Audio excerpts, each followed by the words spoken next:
Now, first of all, we're going to transition into the most basic form of this exercise, and that is the basically stage 1, which is the backward slide. And as you can see what I'm doing there, I'm essentially pushing the core slider against the floor, so my leg is dragging against the floor, and then you're gonna see it from this angle as well now. So see how my leg is going straight back there. If we slow this down a little bit, you'll be able to see that basically my leg is moving backwards, and I'm essentially pushing my toes into the floor.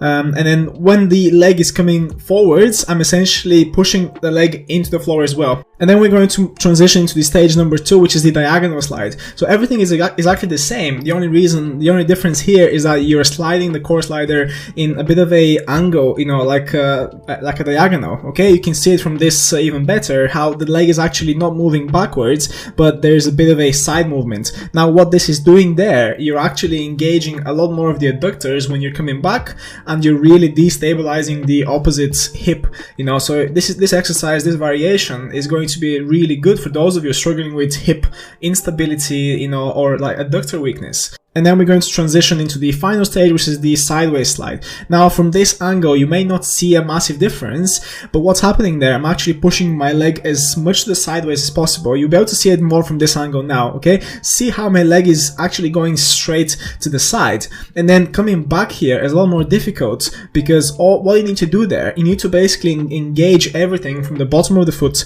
so the plantar fascia up into the posterior tibialis, which is essentially located on the medial aspect of your tibia, or the posterior medial aspect, all the way up into the adductors. So all of the adductors as a group are working there together, because when the leg is pushed away from the other one, there's such a big gap that opens up between the two legs, and then you need to close that gap by sliding the core slider back in, you know. And it seems easy when you see it on the video, but trust me, when you try to do it yourself, it's going to be a lot more difficult.